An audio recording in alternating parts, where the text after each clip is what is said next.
All right, guys, we're coming up here on 11:30, and looks like Bruiser just jumped on here. Real quick, I repeat what I just told most folks around here 5 minutes ago. Just go through some housekeeping items really quick. I think most of you are not are aware how to use this, but in case you're not, if you are new to this, in terms of asking a question to Bruiser, you see down the bottom of your screen, you'll notice a participants button. If you click on that, it'll open up a screen on the right side where you can raise your hand. That's what we'll use to ask questions. You'll just click on that raise hand feature, and that'll allow me to unmute your line and open up to you for questions. For some reason you're having issues with that, just message me directly on the chat room or text message me, and I'll make sure I get around to you. In terms of formats, we'll have Baru on here for about 20, 30 minutes, whatever you guys need. And then we're done with Bruiser. Coach Cal's going to hop on and we'll answer questions both about Bruiser and Dwayne. So, Bruiser, are you all set on your end? Can you hear everything? Yeah, I'm ready. All right. Well, guys, we'll go ahead. You can go ahead and start using that raise hand features. We're going to just hop right into questions. We'll go ahead and start first with Larry Vaught. Larry, go ahead. Hey, Bruiser, could you just talk a little bit about what you might know, if anything, about the personnel you're going to be helping coach this year? I know a few guys because I tried to recruit them. So Lance Ware, Isaiah Jackson, Keon, Terrence Clark. So I've watched them a little bit. I watched B.J. Boston a little bit and a couple guys at AAU, but not closely. But those guys I tried to recruit a little bit. So I watched them pretty closely. So they're long, they're athletic, good skill level. So I know a little bit about them. All right, next up we'll go with John Hale with the Courier-Journal. Bruiser, obviously you have as much of a history with John Calipari as anybody. How have you seen Cal change over the years, back from when you first started together at UMass to now as you kind of reunite again? I mean, a lot of things are the same. That's why he's had so much success. One thing about Cal, he's always open to changing and doing things differently, although he does things the same, if you can understand that. He stays with his principles, but I think he's not afraid to experiment with some of his basketball. But I think his principles stay the same.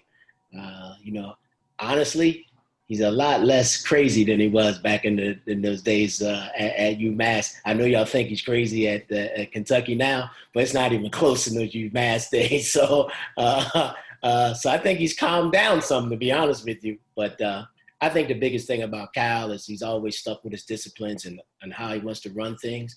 But I think he's always been open up to how his team plays and how he wants to approach the basketball with the personnel he has. All right, John Wong, we'll go next to you. Hey, Bruiser. Dr. John Huang of NOLA Media Group and JustTheCats.com. Welcome to Lexington. The assistant basketball coach at the University of Kentucky has been described as the best job in America. It's got all the perks and very little pressure. How much pressure do you feel coming into a fan base that Coach Cal describes as not only wanting to win every single game, but winning every game by 20 points? I think all assistant coaches, especially with social media, have pressure because they can talk about you.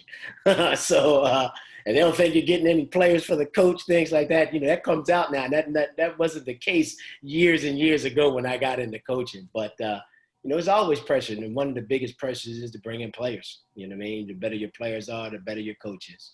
So I know that myself. I was a head coach for 20 years, so I get that part of it. And not only that, too, like I said, you're at UK and people talk about you. They put you on social media and ask, what are they doing? Those are the types of things that go on now that probably didn't go on when I first got into coaching. But that's part of the game now, and you got to deal with it. All right, Ken Spencer at WHS, we'll go next to you, and then we'll go to Eric Decker and then Chandler Wilcox. Go ahead, Ken. Bruiser, you had a really good job at Indiana with Archie Miller. How did you have to take some time to think about this decision, or when somebody like Cal calls you, was it kind of a no-brainer to come on board? Well, I don't know if you know about the relationship. So, to be honest with you, when I called Arch and told him, I said, he just laughed because actually they went through Cal to sort of get me to come and work for Archie. So So everybody knows the relationship. And honestly, I just wanted to make sure that our relationship can stay the same before I came to work for him. I want us to have a good relationship. We're best of friends, and I appreciate that relationship. And I don't want that to be messed up because I would come work for him.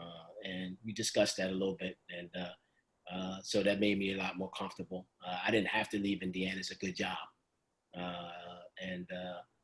But I wanted to keep the relationship we have. But we talk all the time anyway. So it was one of those things that we're on the phone with each other almost every day, even though I worked at Indiana. So, but that was a big thing. Arch knew the deal. He knows my relationship with the Millers is through Cal. So it was nothing to be said, actually. All right, Eric Deck. Welcome to Lexington. I hope you're staying safe. So I kind of have two questions here. So you have people like Cal and Coach Bill Bano backing you up, saying stuff like whether you're within the university or not, you're going to love him, or stuff saying that you could recruit anyone because of your no bullshit approach and just the goodness in you. So I just wanted to ask, what directly do you want to have as an impact on the recruiting side of the game rather than on court? And secondly, you've always been known with your toughness and work with front court men, and Kentucky has always been able to seemingly regurgitate all NBA guards. Is there any sort of position you want to focus on the recruiting side, or just trying to find the best talent out there? Just trying to find the best talent out there and the people who fit into the program, the people who can play for Cal, people who can take the pressure of being in Kentucky.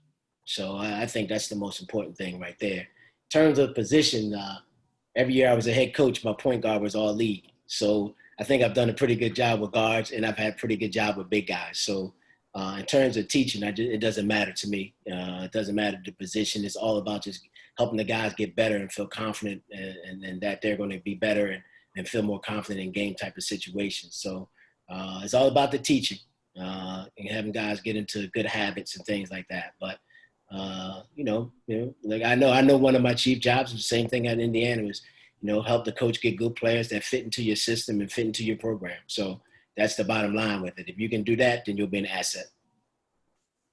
All right, Chandler Wilcox, we're going to you next, and then Howard Herman, we'll go with you after that. Hey, Bruiser, I was just wondering, going back to Kentucky, Indiana, do you have any interest in trying to get the regular season series revamped? You sound like these guys I walk by when I come back to Indiana every morning, and they get on me about, you're going to get the series back together again. So when am I supposed to say that? I mean, I think that's above me at this point in time. But we've talked about it, believe me. I talked about it a lot with Dwayne when he was there, and Scott Dolson, who's now the AD at Indiana. But, I mean, like I said, I would hope so. I mean, but that's not something that I don't think that's part of my job description. I'll put it to you that way. All right, Howard, we'll turn to you next. Hey, Brew, how you doing? All right. Hey, when John left for the Nets and you took over at UMass, and I know college basketball is really a crazy world, could you have ever in a million years imagined that you guys would be working together again? No, that's 30 years ago. So that's a long time. And we were kids then. Yeah, it's a long time to be apart. So, no, I never thought I'd work for him again. I'll be honest with you. I didn't think I'd be an assistant coach again. But, things change. And I've been fortunate to be able to not only just to come to Kentucky, but go to Indiana, then to Kentucky, to big-time programs and two of the better basketball programs in the country. So, and honestly, it's been a blessing because it's family, not just Cal, but Tony, Robes, you know what I mean? Even Joel Justice, his teams played against my teams at Drexel when he was at UNCW. So it's family. And everybody says, well, how's the transition going to be? It's going to be easy because, I'm going back to be with guys I've been with for a long time. John Hale looks like you raised your hand again. Go ahead. Bruiser, a few years ago, Cal made some headlines about how little he likes the grad transfer rule because of what happened with you and Damian Lee at Drexel. I'm curious, having experienced it from the mid-major side to now recruiting at Indiana and Kentucky, where they've had a lot of grad transfers the last couple of years, how has your feelings on that rule evolved, if it has, and how do you kind of see that now? I still don't like it, but you got to do your job. I mean, I get it, but I don't like it, but in the end, the kid wants to leave and go where he wants to go, and he's good enough. You got to recruit him. I think it's become part of the job now. You got to know who the grad transfers are, who they want to, where they want to go. And I think, my kid was one of the first ones, impact players. Now I think everybody knows that's part of it now. So I think they accept it a little bit more. And you're a little bit more prepared. Everybody asked me about the situation. They said, what happened? I wasn't prepared for it because it wasn't a big deal at that point in time. And when a kid walks in your office and say, hey, I'm leaving to be eligible to play somewhere else, at that point in time when it happened, I don't think a lot of coaches are prepared. I think a lot of coaches are a little bit more prepared for this situation if it was to come up now. And they prepare themselves for it in terms of their own recruiting, where back then you really weren't ready for that. All right, next up we'll go with Brian Kennedy with WTVQ. Go ahead, Brian. Hey, you kind of hit on a little bit there, Coach, but what is that transition like? I mean, you were a head coach for a long time. You have ultimate control, and now you go to assistant where it's a little bit different. How have you, struggled or kind of embraced that role, and how will you embrace it at Kentucky as well? No, I actually thought after Drexel, I sat out for a year, and I actually thought that was a big part of it. I thought I got myself together to be able to go and possibly, and I actually interviewed for a couple of head coaching jobs, but I didn't get them. But I think I prepared myself to be an assistant coach. I thought one of the things that Arch would do was he would bounce some things off me that he may not have done with the other guys on his staff because of the experience. And hopefully the same thing. But Tony's been a head coach. Robes has been a head coach. I think it gives you a different perspective. I think sometimes you're a little bit more patient because you understand what goes on. But you got to go and do your job. And whatever Kyle needs me to do, and I'll be able to do it. But I think that year sitting out, I think the transition would have been hard for me if I would have went right from being a head coach to an assistant. But I think that year sitting out gave me a little bit of time to sort of reflect and prepare myself to what the changes might be able to that may be coming towards me. All right, guys, we're going to go back to Larry Vaught, and just a reminder, if you do have a question, to use that raise hand feature. Go ahead, Larry. Bruiser, could you just talk a little bit about maybe what was John's sales pitch to you when he reached out to you? And do you really believe he's going to be as open-minded to your suggestions when you're actually on the bench with him as what he said? I'll be honest with you. I tell people this all the time. Sometimes when you're a head coach, you don't want to hear from the assistants. So I've experienced that. Okay, be quiet. Let me coach my team. So I get that. You know what I mean? And you should get that if you were a former head coach because you've been through that. So I don't think it was a sales pitch. I know Kentucky basketball. I've been around it. And not only like I said, it was just going back to family. This thing happened pretty quickly. And like I said, we've been talking about it anyway, but I don't know if he really thought Kenny was going to go. But so then he said, if this goes up, man, I want you to really think about this. So I was like, okay. But it wasn't a lot to it. It wasn't a lot to thinking about it. But I get the whole thing with the head coaches. I've done it in my career. Just let me do this. This is my team. So let me do it. And I'll start listening to y'all when I want to. But at times you do that as a head coach. And I don't think there's anything wrong with that. All right, Howard, coming back to you. Okay, when you were back at Drexel, you had a chance to play against Cal in Kentucky. What do you remember from that game, and how tough was it to play your mentor? It wasn't tough to play him because they gave us a lot of money. But I will say this, they beat us by like 50. And I must have got 30 phone calls. I thought that was your boy. He's not supposed to beat you like that on the game was on national television. But I knew we were in trouble because that was for the 2000th win, if I'm not mistaken. So it was for the 2000th win. So I'm in the hotel getting dressed. It's like 5 o'clock. I think the game was at 7. And like the building was 3/4 full. And I was like, oh, brother, it's going to be one of those nights. This is not going to be one of those regular guarantee games. And they had a kid on his team. I can't remember his name. He was shooting like 8% from the 3-point line. And he made his first 3 threes to start the game. And I knew we were in trouble at that point. But that's what happens sometimes. That's what happens. I will go with Keith Farmer. Go ahead, Keith. Hey, Bruiser. Just curious, you mentioned, Kentucky and know the program, but I'm curious, just what your first recollection was growing up, maybe just whatever hit you first on a memory of, Kentucky and remembering them first time you saw them. Probably my first time watching Kentucky was Gene Banks is from my neighborhood. He played at Duke. And he's from my neighborhood, and watching Kentucky play Duke in the national championship game. I think that's probably one of my first real recollections of really watching them. I know, Sam Bowie, Pennsylvania guy. So you watch those guys, but they always had great teams, great tradition. So, but I would probably say that team there was probably the first team that I really watched and started paying a little bit more attention. And Bowie came through, and Clarence Tillman, who was actually another Philadelphia player who played at Kentucky, I think, for a year or two. So you follow him a little bit, but those were probably late 70s.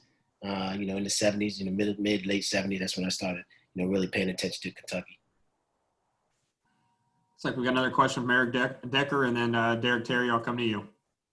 Hey, Coach. So obviously it's much different this time around coming through with Cal, and then throughout your career going to all these different Drexel and then Indiana, where greatness is expected, but not necessarily in the same way as in Kentucky, where basically I'm just asking, how excited are you to come to a spot that winning is something that's more expected rather than celebrated?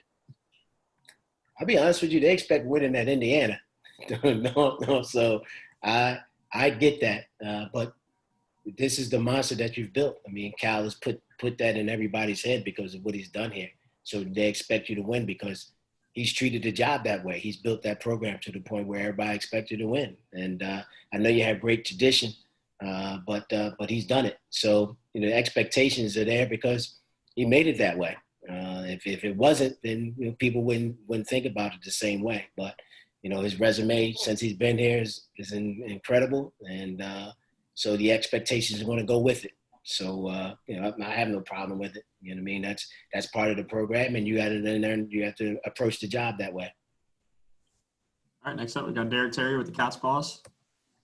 Hey, Bruiser, with you coming on board and potentially some other moves being made on the coaching staff, I think someone posted that Cal has been re-energized by this. You said you still talk to him about every day, even when you were at Indiana. So is that the sense that you get from him as well, that he is re-energized for this upcoming season?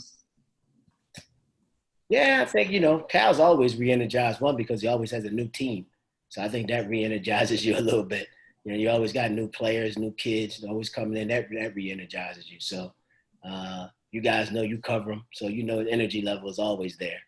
But change is always, something different. I think that one of the reasons, maybe that's not the case, you can ask him himself, is that he's bringing somebody in he already knows. So I think he's more comfortable with it, that you're not bringing somebody in that you don't have a really, really good relationship with. So hopefully that's the thing that he talks about, with being re-energized with the new staff, that, I'm a person that's known him.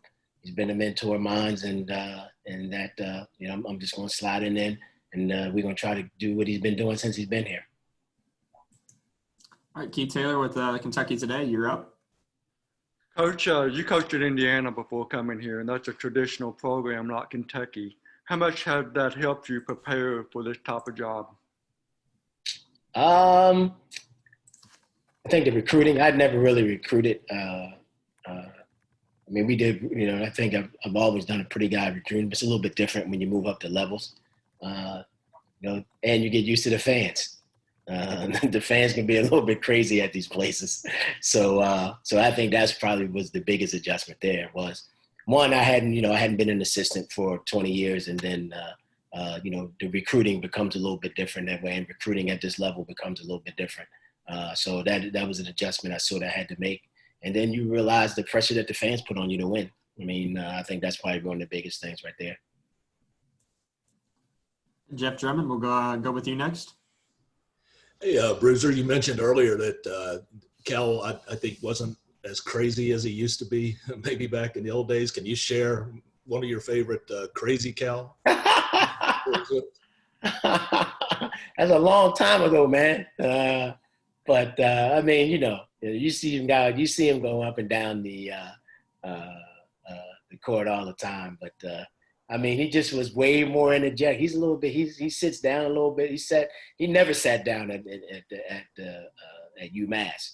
He was up the whole time, and he was bending his knees, and suits a little bit more expensive than they were back then. So he tries to not keep them as wrinkly. But I mean, he, especially in practice too. I watch him in practice. He's a lot more patient than he was back then. You didn't have all these rules, and we practiced for like 5-6 hours. So, or we would come back and we would have 4 or 5 practices a day. So you're not allowed to do that anymore. And I watch him a little bit, even before I came on, watching practice. He's a lot more patient with the guys. So I will say that's probably the biggest thing.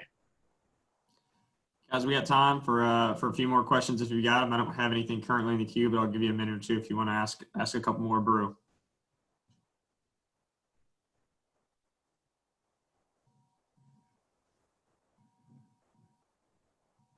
Anybody else? Looks like Larry's got a question. Go ahead, Larry. Yeah, you talked about that you tried to recruit Terrence Clark and a little bit about his game. Could you just talk a little bit about his game? Big guard. I mean, big guard, can do a little bit of everything. Unbelievable versatility. Shoots it, puts it on the floor, can almost play the point. I mean, that's one of the reasons why he was ranked as high as he was. I mean, in terms of versatility, there wasn't many as good as him in the country. And you saw it, and you watched him. He could do a little bit of everything. So when I look at him, I just say his versatility and what he can do on the floor. I'm sort of old school though. I'm a guy that believes that it's a little different level, so you got to prove it. But in terms of his talent, I think his talent is as good as you're going to get. We'll go back to John Hale. Go ahead, John. Along that same line, Bruiser, Keon Brooks was obviously a guy that Indiana prioritized too a couple years ago. He's Kentucky's only returning player who had any experience last year. What did you like about him in the recruiting process, and just makeup wise, how big can he be as a leader for this team? One, great kid. So, I mean, in recruiting him, he's one of the nicest kids you'll ever be around. Thought he had unbelievable work ethic. And Cal was talked about, because I used to always ask about him, not just to Cal, but to Tony and the other guys on the staff, how's Keon doing? Because, we did recruit him pretty hard. And, I don't think he'll have a problem, taking up a leadership role just because of the type of kid he is and how hard he works. And I think he wants it. I think that's the most important thing right there. So I'm looking forward. His mom and his dad hit me up when they heard I was coming. They talked about how excited they were having it. They enjoyed when we tried to recruit him at Indiana. And then when I saw him, you know what I mean, I wasn't able to really be down there with him, but he threw the ball up and hit the thing like to say, yo, I'm here. So he's a great kid, and I'm sure he's going to have a good year. Calvin said he really worked hard, and looking forward to coaching him this year. All right, guys. I think that's about it for questions from Brew. Brew, thank you so much for jumping on here and taking the time. For the rest of you guys, just hang tight. Coach Couch should be on here momentarily. I told him noon, so let's give it a few minutes, and then we'll get started then. So, Brew, thanks so much. Okay.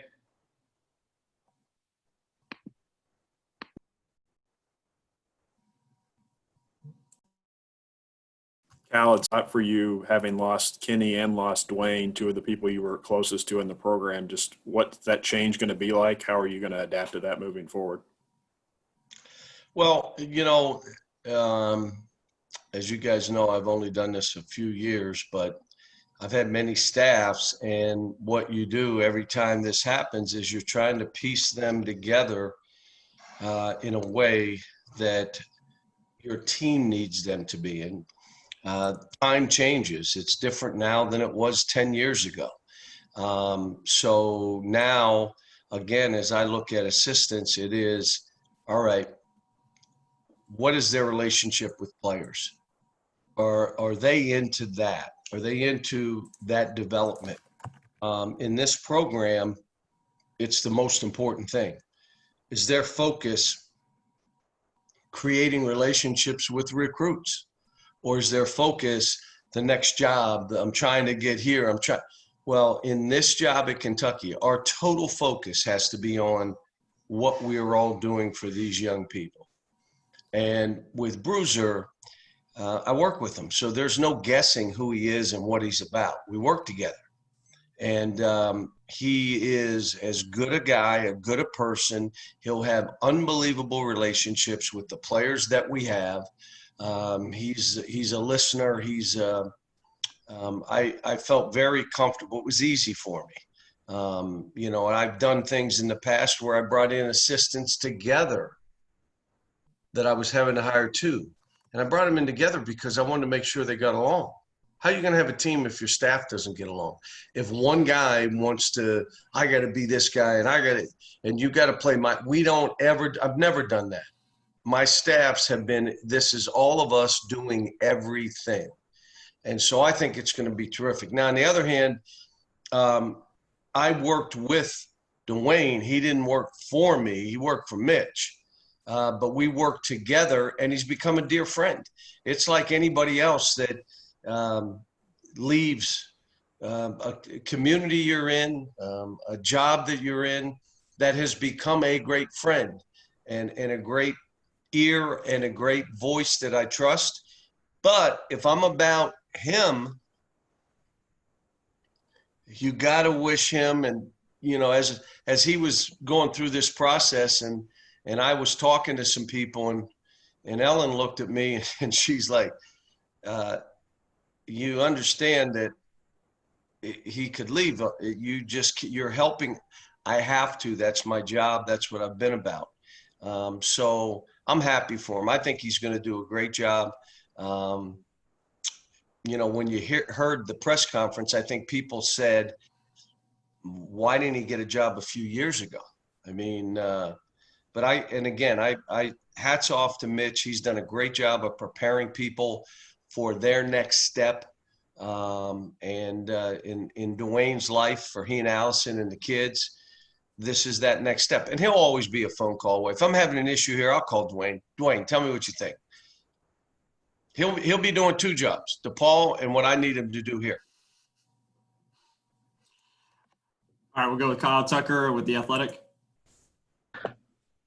Cal, Dwayne said, I talked to Dwayne yesterday. He said he thought sort of the shape, you had Kenny for 10 years, you had Dwayne for 11. He said he thought the change, all this change would re-energize you. Is that fair to say? And as sort of a follow-up to that, what can you tell us about this new position you've created and why it came about? Well, the first one is if you look at things like change is good. I mean, I've always been that way. It's not like you want to lose friends. Kenny, forget about Kenny worked with us. He was my friend. And so, but if it's a two-way friendship, you've got to cheer for them and their success. And if that means they have to leave to do that, well, then you have to be about it. But look, you guys are getting to know me. I'm pretty much, I do try to do the same thing every year and play the same way. And what gets me going is trying to figure out a team every year. That's what wakes me up in the morning. Creates some fear in my heart and some anxiety. Maybe I'm getting up because I can't sleep, but it's what moves me. Trying to come up with new ways, like reworking the staff. We bring in another person that, again, is he going to have great relationships with the players? Is he that kind of person? Is he a gatherer? Is he somebody that everybody will like, that will bring people together? Those kind of people, the reason they're thought of that way is because they're into the job they have, not the next one, or they're into that one. And so you try to find those kind of people. And as you help them reach their dreams, and we're doing it together. So reworking, possibly a recruiting coordinator, trying to get things more organized on that front, figuring out on-court stuff. I've got some decisions to make on what I want to do. But I'll tell you, here's the one thing that hasn't changed. I'm at Kentucky. I'm the head coach of Kentucky. Oh, yeah. And let me say this. Whoever the next coach here is will say the same thing. Stuff is going to change. This is going to happen. How about all those kids leave? How about you're watching these playoffs and you're like, that kid wasn't the best kid in the class, and he was already a pro before he got there. I watched him at the beginning of the year. But then you watch them in that league, in that bubble. I don't know if they have bubble trouble. I don't know what they got, but they're playing really well. And those are our guys, and that's not going to change. So, you know, I've got some things I got to do, but here's what I do know. I'm the head coach at Kentucky. And what we do for kids and the opportunities, not everybody wants it. Not everybody wants to go through this.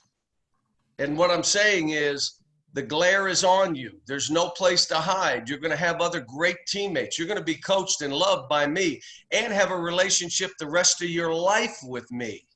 But it's hard here. It's Kentucky. You can't hide. Things that you could do at other schools can't do. You're not going to be told you're the only guy and I'm going to do everything through you. You're not going to be told that here because there's 7, 8 other guys. But here's what I do know. Change happens, and the Kentucky program has kind of stayed where it is. All right, guys, bear with me. We got a bunch of questions, so I'll try to get around to everybody. First one goes Steve Newhouse, and then Paul Banks will make our way to you. Go ahead, Steve. Steve, hold on. I think you're on mute. I'm trying to unmute you.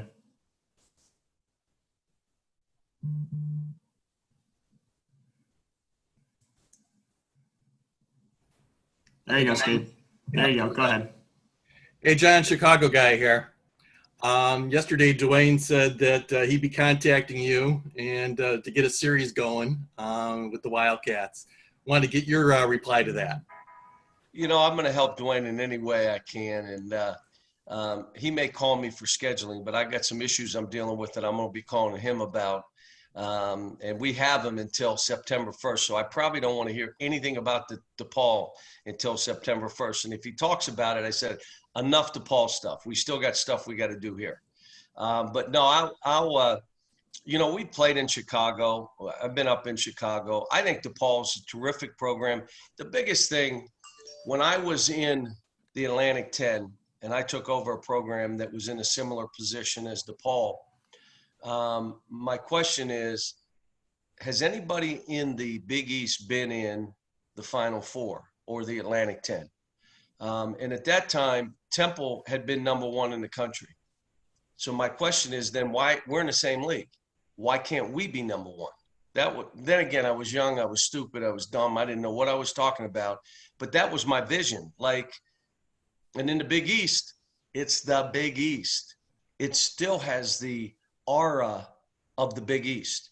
I grew up in the Big East. I had to fight the Big East. I was at UMass, and we were like surrounded by Big East. I know what it is, a big beast. And so what I'm saying is he's looking at this like, why not? And then everybody's got to jump on board with that. Why not? You know, the statement he made about, you know, we want to win a championship. When I was at UMass, Michael Hooker, rest his soul, who was our president at the time, later became the chancellor of North Carolina. We're at a meeting, and in front of media, he said, within the decade, this was the president of the university, within a decade, we're going to have a team in the Final Four. At that time, we were top 20, top 25, and I was sitting there like, what? And so my comment was, I was there with Joni O'Brien, our women's coach, and I said, I think Joni can do it, and I wish her well. But through his eyes, it got us all to think different. Like, Final Four, no one in the Atlantic 10 has ever been in a Final Four. Why would we think we could do it? Because he said we could. And I think that's kind of what Dwayne did. But you're going to see Dwayne's a gatherer. He's a listener. He's a problem solver. He is a person who will negotiate Like there are things like, Cal, you can't, no, we're not doing that. We can't afford, no. But how about we do this? Would this solve that issue? You just don't want to hear when you're trying to build, you can't because we've never done it that way. Yeah, but that's why we're where we are. So we got to try some different things. And that's the kind of guy you're going to have, a problem solver, a smile on his face. Yet, and Eric knows this, dude's a tough dude now. Ooh, oh yeah, it's in there. It's just, like we're all rolling. And, I think, again, you all in Chicago are going to say, wow, this is something interesting going on here. Let's jump on board. All right, Paul Banks, you're up next. Thanks for doing this, Coach Cal. Another Chicago guy, so I got another question kind of related to yesterday's presser with Dwayne. He spoke about how you helped him become an idea person and vice versa, and he gave a story about how he got you to join Twitter the first time. And my question is, what are some of the things that have led to success for you and Dwayne in Lexington that you think might be able to translate to Lincoln Park in Chicago here? Well, there was trust. I had to trust when he told me about Twitter because I didn't know what it was. I mean, Eric can tell you, I can get on Zoom now because this computer stays on all the time because I don't know how to turn it on and off. And the second thing, I know what 3 buttons to push, like move the little thing, whatever that arrow is. And so when he talked to me about that and Facebook and this and how we're going to do this, I said, you got to talk to me now. And he knew I'm never going to do anything to embarrass you, but this is a way. And we went with it. And all of a sudden, I'm like, you know what? This guy's pretty sharp. And the other stuff that we went back and forth with, I can't, maybe sometime he and I should put in a book how many stupid things that we came up with that we never ran with, who were so stupid. You on this call would say, you didn't talk about trying to, what? That's so stupid. Who would even say that? So there are things, and there are other things that we tried that we kind of buried because they didn't work. But that's all part of having ideas and trusting each other. I knew I could trust him, and he knew he could trust me. I tell him all the time, I would trust him with my kids. And so he is an idea guy. Not all of them are good, but so what? You only need 2 of them. The other 30 throw away. Here are the 2 that are going to work, that are moving us in the right direction. Kent Spencer, WHS, go ahead. Yeah, John, Kenny, over the years did so much work with your all's big men. Who takes over that now that he's gone? Well, Tony would, and Tony's always been that guy too. Again, I don't want you to pigeonhole Kenny as a big man coach. Kenny is a coach. When I talk to the Knicks, he's not a workout guy. Yeah, he can work out players. We all can do that. That's why we coach. He is a basketball coach who creates great relationships and gets kids to do things they never thought or literally didn't want to do. Now, some ran from it. They would walk in to see if he was in the gym, and they put their head back and wait for practice to start. Those kids never broke through. Now, they may break through after because they realized, I got to work. There's no giving to this. That's who he was. But Tony will take on some of it. We've done some things, and last year that I had Tony really put defensive schemes together and then come to me. And then if I liked it, if there were things I wanted to change, if there were different ways I wanted to play something, that would be fine. And then Kenny really zeroed in on the offense, getting us to make extra passes, getting our spacing right, getting guys to cut hard. And then I had each guy doing that. Now, what I'll do with the offense this year, right now, we had Joel and I were the only 2 on the floor for the last month and a half, just he and I together. And I'm just telling you, I love it. It's back to my UMass days where I got 1 assistant and I'm on the court coaching. So all that I'm doing right now is putting in the dribble drive slowly so that because I have time, and I'm really getting them to understand spacing. And then I'm getting them to watch an NBA game who are running dribble drive, who are running it from middle pick and rolls to where it's called a short roll, where the big guy doesn't roll all the way to the rim. He just short rolls, and they throw that little pocket pass, and the starting playmaker now becomes that big man. You're seeing Bam do it. And again, the spacing is what I'm teaching right now. So how I'll do the offense, and will it be Bruiser? He and I will sit down and, to catch up on all this. We didn't run dribble drive when I was at UMass. So, he hasn't gone through all the teaching of how we do this. All right, we're with Larry Vaught next, then Myron Metcalf. I'll come to you. Go ahead, Larry. Yeah, John, kind of follow up there what you talked about, where you've been on the court with your guys. Rather than talk about who's left you, can you talk a little bit about how these guys that you have been coaching, what you've kind of thought of them in the last month, the work you've got to do with them? Are you talking the new players or the return? Okay, yeah. I'm just talking your whole team. Yeah, I'm really, yesterday's practice reminded me of a practice about 4 or 5 years ago where you would drive and 2 players would block your shot, like bam, bam. And I laughed, and we were out there, and I just said, that's what I'm talking about. That kind of team makes somebody shoot jump shots. That kind of team has your shooting percentage defensively so low that most of the game you're out running. And then you're flowing into dribble drive. And so, we've got a long way to go. Again, it's August. But it was funny yesterday. It was the first day we've done anything against each other. Everything has been separated in groups.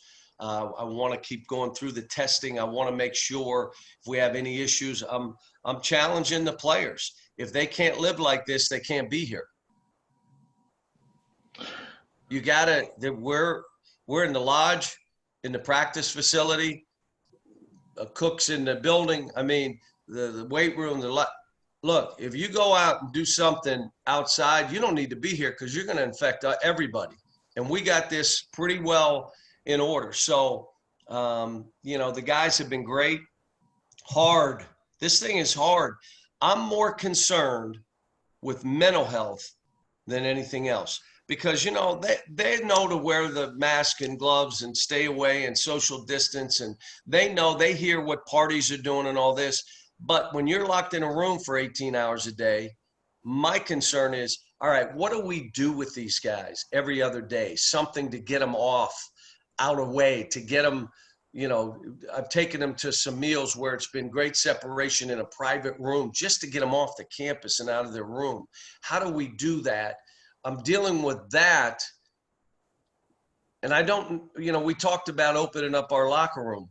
I'm not sure I'm ready to do that yet, to where they can all congregate together.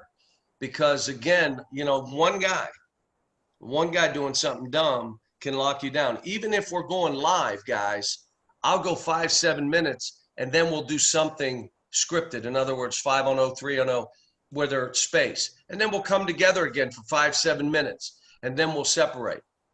I'm trying to be respectful because we're learning new every day. And I just want to make sure with my guys, I'm doing this in a safe way. All right, Myron with ESPN, you're up. John, you've obviously been very vocal in the wake of things that happened with George Floyd and being very involved there. I'm curious if your players came to you and said they wanted to demonstrate protest on the court next season to show, how they feel about some of these issues, how would you respond to that? Well, Myron, you know me well enough. First of all, I had to sit back and listen. Even though I'm white privileged, even though I grew up the way I grew up, I was still white, which meant I had an advantage. Even though it was Friday to Friday and I had one pair of tennis, but it didn't matter. So when this all happened, that's why I shut down the Coffee with Cal. I got to listen and really, am I missing? What else am I missing?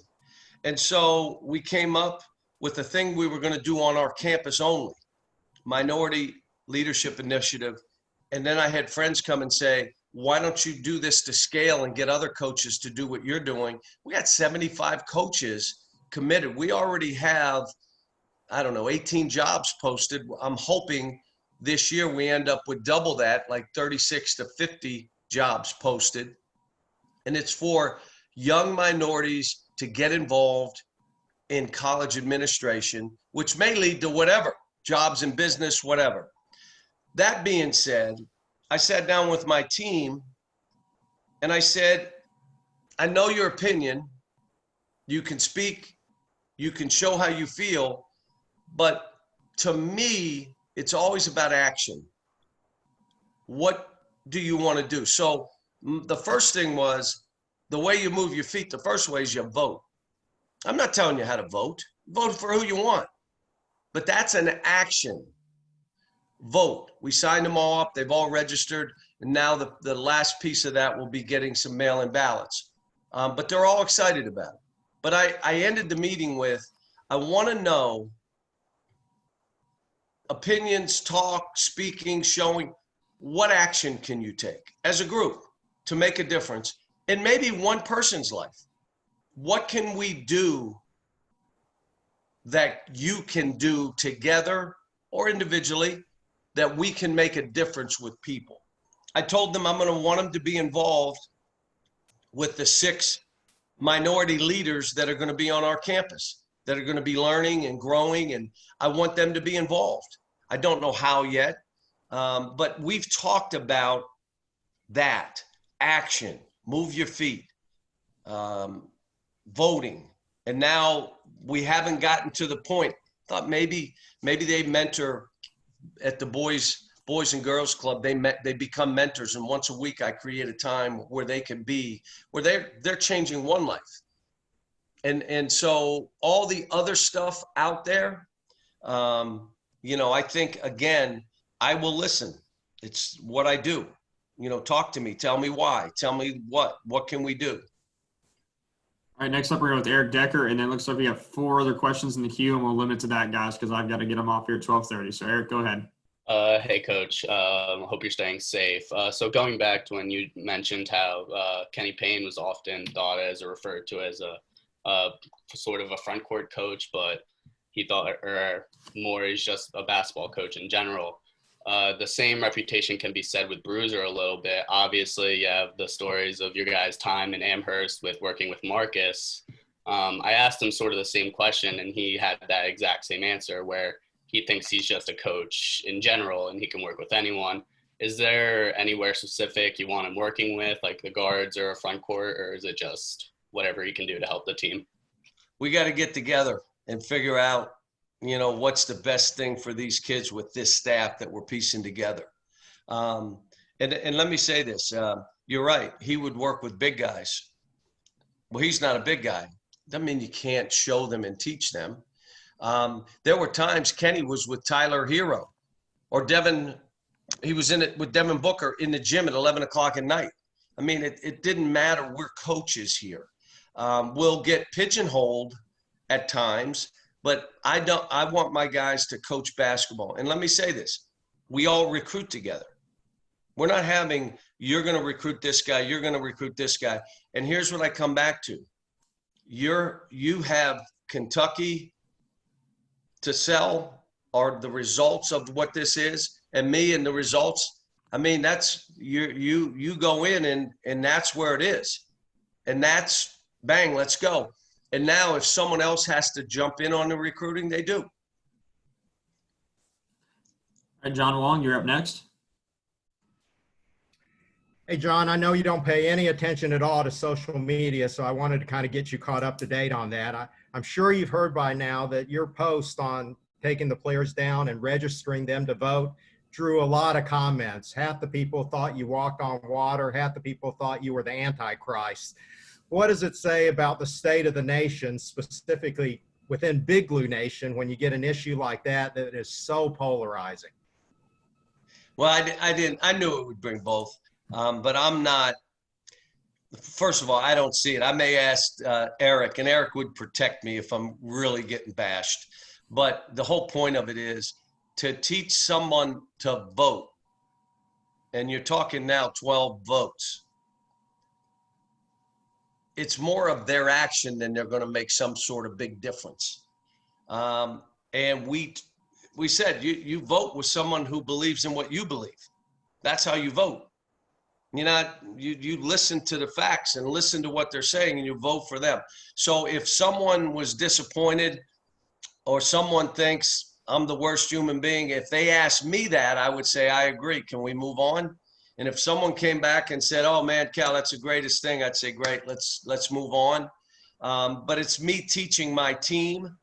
And, there are times I'll do things that I know aren't the most popular, but what's right isn't always popular, and what's popular isn't always right.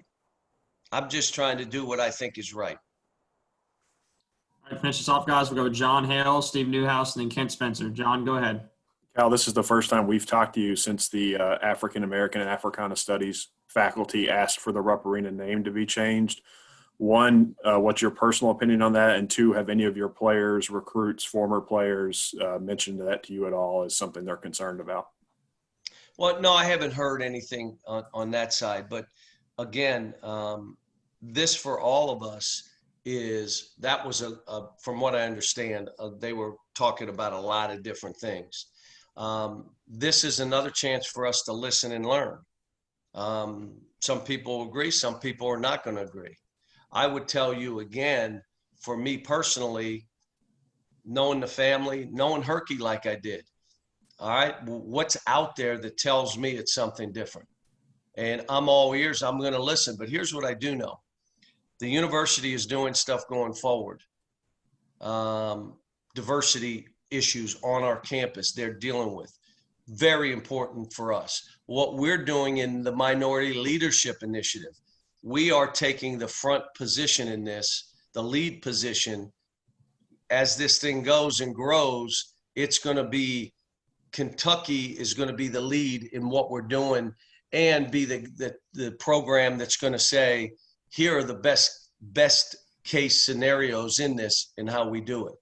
But again, I'm all ears to all this stuff because again, you have the thing in Wisconsin. What in the world? How can this again after this, all that we've been through again? So am I missing something? Is everybody missing something? We just got to keep talking about it. And then you got to look at this in a bigger picture of what we're doing. And I'm telling you what we're trying to do here on this campus and what I'm trying to do within my basketball program, the influence that I would have within athletics that isn't all encompassing, but I do have an influence. We're trying to take advantage. All right, Steve Newhouse, back to you. John, when you first arrived in Lexington and you had Dwayne as your SID, did you ever imagine that one day he'd be in charge of his own program? Yeah, because when you're around him, you looked at a person that was steady Eddie as far as the highs, the lows. You're talking about a servant leader who was trying to help everyone around him. And, I never looked at it white or black. It's just how good is this guy? And Eric will tell you, I've been here and I've done this a long time. And as deserving as anybody that I've been around, whether it was UMass or Memphis or here, Dwayne Peavy deserved to be a head of a program and athletic director. He deserved it. The more you're around them, the more listen, for any coach to give an assistant AD their scheduling, the number one thing, because some of you complain that, the scheduling, they play nobody. Normally, that's the head coach scheduling, and he ain't playing anybody. Well, we're at Kentucky, and it kind of got to where I felt more comfortable with him and I working together than anybody else. Like, Dwayne, you take this on, everything goes through you, and then you come to me and let's talk about it. We'll see what's the best for these kids. We can't overdo it. We can't underdo it because everybody will kill us. But we can't overdo it because we always have young teams. How do we challenge them but not bury them? And then having to deal with the RPI and all the other stuff, he was tremendous. But it showed me, you know, at the time, and the trust I had and the trust he had in what I was doing, that we could work together and build something. And that tells me, and Eric will laugh, if you can work with me, you can work with anybody. I'm kidding, folks, and you better laugh at that. But he's going to do a great job. All right, Kent, go ahead and end us off. Yeah, Cal, are you starting to get a little bit concerned about Olivier Sarr's status? And are you doing some things outside the box to ensure, or are you actively involved to ensure that you guys are going to have a college basketball season? I feel good about Olivier's situation. It's just going through channels. So, you know, we should hear when, let me put it, we'll hear when we hear. But I feel comfortable with it. The other one is, yes, I'm on all kind of things. I'm on an ad hoc. I'm on the NABC board. When we start, how do we do this safely? You know, if you want my opinion on league only, if you ask my players, they'd say, Coach, we don't want to just play in the league. We want to play some other people. How do you do that safely? I have a big concern.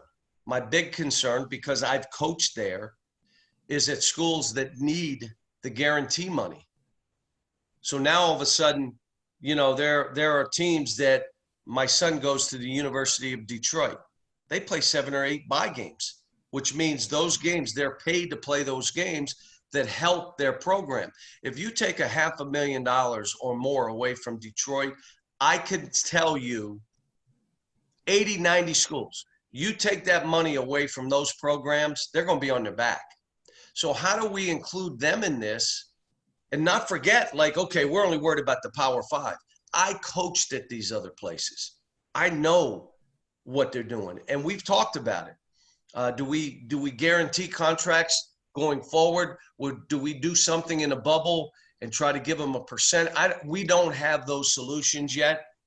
But again, the league, our league, you know, I trust our league that they'll come up with stuff. How many games we're going to play, don't know yet. Do we play on long weekends, coming together someplace? Do we, you know, do you play in on different on-campus sites where if there are 2 on-campus sites, one's at Kentucky, one's at, let's say, Tennessee, we go to Tennessee and Tennessee comes to our court, so there's no home court advantage. There's none anyway. You're seeing it in the NBA right now. Do you understand? There's no home court advantage there. They're all in this bubble. There's no fan. There was somebody that was up 20, Houston or somebody, or the Clips. They were up 23. If that was at home, they were not going to lose that game. That game can be lost now. Well, that's going to be the case with playing multiple teams together, which the NBA and the WNBA have given us a path that we can do it safely. Not going to be exactly the same. It's not going to be for 2-3 months. But how do we do this and make sure everybody's safe and include all the programs? Like if 70 programs say we're out of business, no more basketball. Do you know how many scholarships that is for young people in our country, like my son, to be able to go to a lower school? What does it do to some of the leagues? What's it do to HBCUs? Tell me how this is going to play and how we're trying to do it. And that's why I said there's a lot of people involved trying to do right, keep people safe, yet all of us I just saw a school today cut 5 sports. I want you all to hear this. We have to have this tournament if we can do it safely, because none of us want any cuts on our campus for sports. We don't want to see any sport on at the University of Kentucky. We're not having the sport anymore because we can't do this and we can't do that. So playing that tournament, doing anything we can to save all the programs. It isn't about Kentucky basketball. Listen to me. After this year is over, there's going to be Kentucky basketball. Just is. But if we don't do this right, there may not be this sport, that sport, that sport. Not fair to those students. If you want to read a sad story, read the one of I think it was Iowa, that had to cut programs today. It's the last, no one wants to do it. So we got to try to figure out a way and do it safely, even if it's smaller or however we decide. All right, guys, that'll wrap us up for this. Appreciate Coach's time. To media members, we'll get a transcript and the video replay out. So it'll be a little bit later today, so bear with us on that, but we'll get it out to you later today. All right, thanks, guys. Thanks, guys.